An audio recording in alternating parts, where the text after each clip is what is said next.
Ditemui usai menghadiri sidang paripurna DPRD Sumsel, Gubernur Sumsel Alex Nurdin menjelaskan pemerintah Indonesia, Inasgok dan OCHA telah melakukan penandatanganan amandemen Host City Contract Deed of Adherence, yaitu terjadi beberapa perubahan dalam perjanjian terkait penyelenggaraan Asian Games 2018 di Jakarta, Palembang.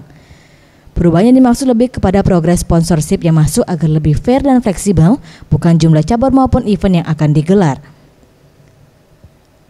Terkait cabur juga ada perubahan, yakni cabur roller sport untuk nomor roller skate dan skateboarding yang sebelumnya akan digelar di Jakarta dialihkan ke Palembang. Pertama, venue sepatu roda sudah ada. Tinggal dijadikan standar internasional, dilapis ulang.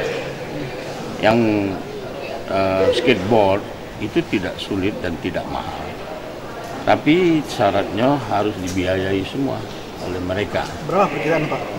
Darahnya perkiraan estimasi? Pokoknya kita tidak tahu, pokoknya bagus. Berapa itu bagus.